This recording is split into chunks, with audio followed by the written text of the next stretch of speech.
let's talk electric cars and vehicles in Nigeria. The management of Egbin Power Plc has introduced electric shuttle buses for the operational use of its workers within the organization's premises in Ikorodu, Lagos. The initiative, which also includes introduction of bicycles for workers, is part of efforts to make the environment cleaner and safer in the organization's environmental sustainability initiative. Arise News senior correspondent Tokunbo Yetunji has the details. Parked on the bank of the Lagos Lagoon, the gigantic Egbin Power Generating Station is already a central player in the Nigerian power sector, the largest of such facility in the country, with an installed capacity of 1,300 megawatts of power. But beyond that role, the brains behind Egbin Power PLC are now looking at more ways to impact and improve on the quality of lives of not just the workforce, but those of Nigerians, as well as enhancing a cleaner environment in a new initiative. For us in the Sahara Group, we've always said we are bringing energy to life. And to do this, it's not just talking it, but it's also walking the walk and making sure that we deliver.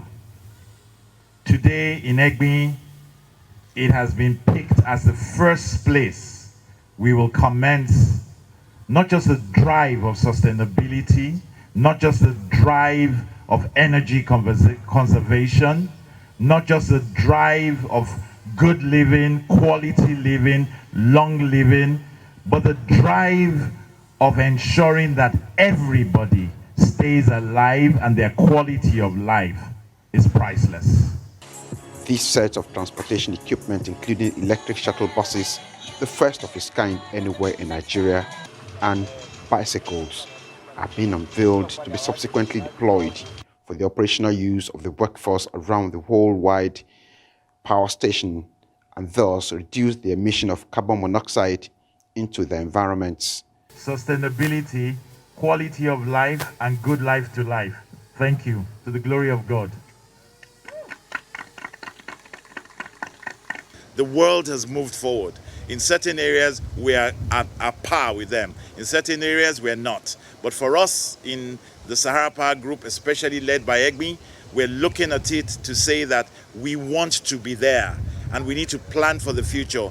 Earlier, you saw us with the young students. The future belongs to them.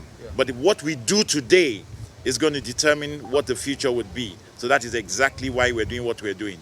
The shuttle buses, 100% Chinese technology, when fully charged, can do a 50-kilometer journey before needing another recharge, and it's just another aspect of the futuristic thinking going on at the Sahara Group, especially the global shift in focus from fossil fuel to electric-powered vehicles.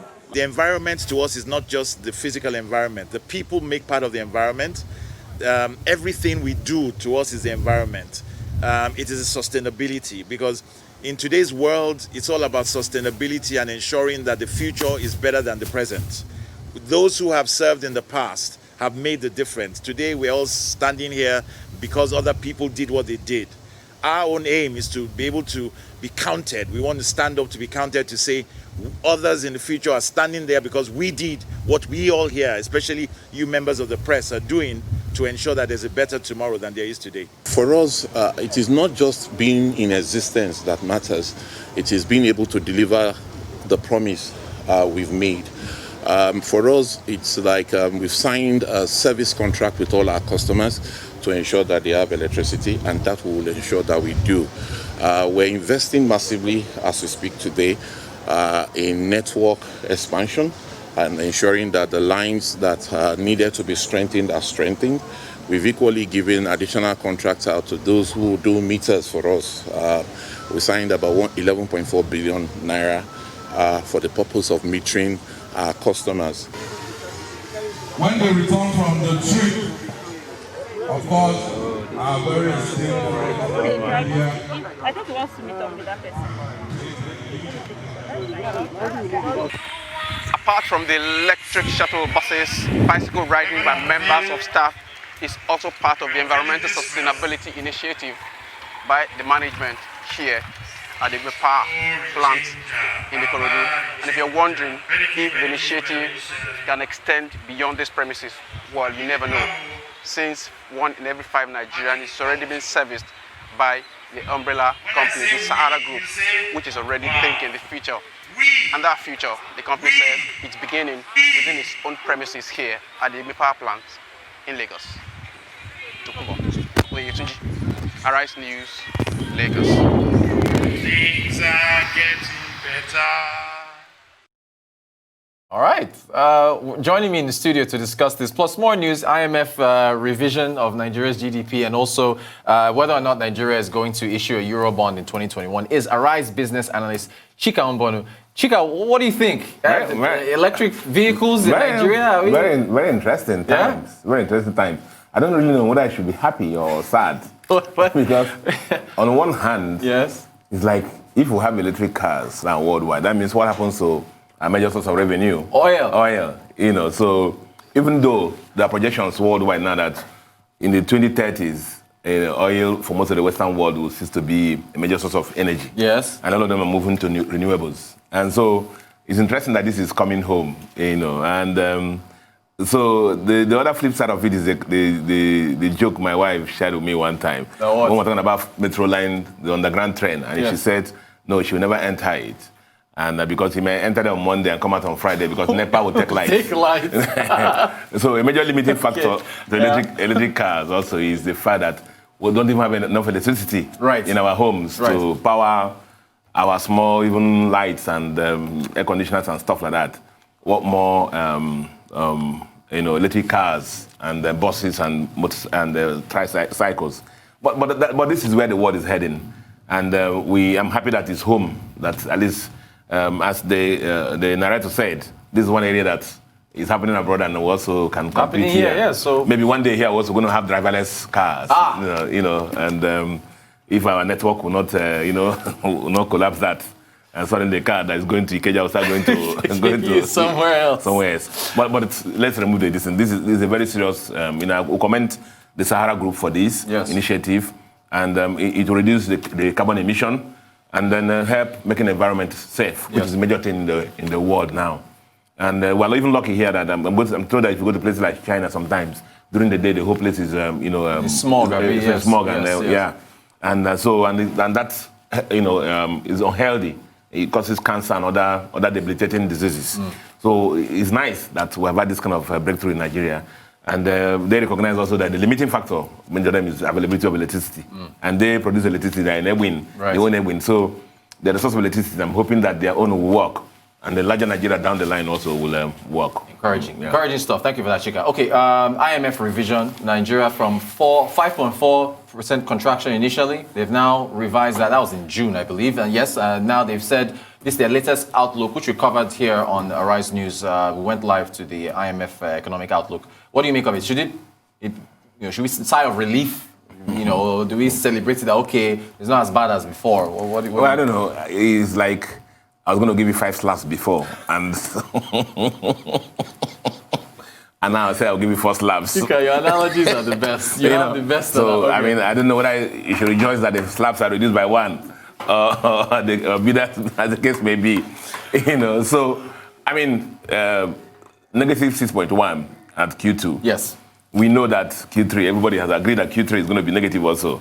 We don't know how it's going to pan out. But the issues at the end of the year, they say it's going to be, it won't be as worse as they predicted. Yes. But you see, inherent there, again, is the limiting factor, the limitations of using GDP as a measure of social welfare.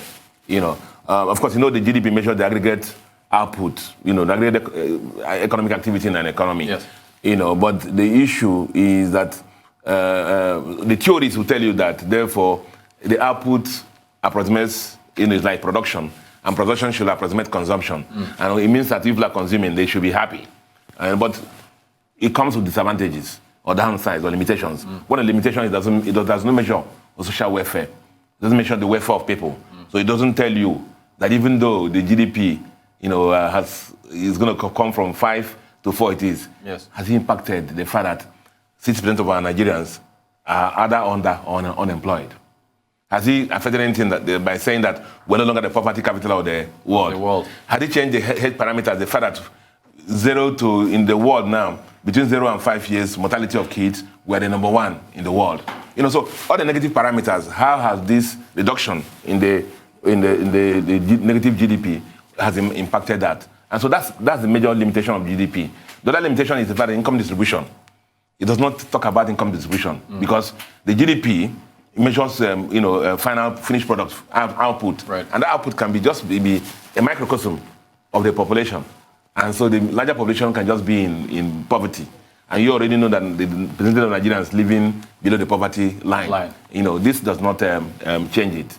And so GDP is important, you celebrate it, but the issue is that has the man on the street, has it affected the welfare of the man on the street? And that has not happened. Thank you, Chika. Real quick, Zainab Ahmed said that she's unsure, as the Minister of Finance, if Nigeria is going to tap into the Eurobond market. Yes, for 2021. Is that because of the cost of dollar debt? The cost of dollar debt is that, you see, the advantage of the Eurobond is that they come in and they help us in managing our, making better our FX position and stabilizing the foreign exchange of Nigeria, the exchange rate. That's one of the advantages we have when we have that. But of course, that it increases our debt position, which is in the roof.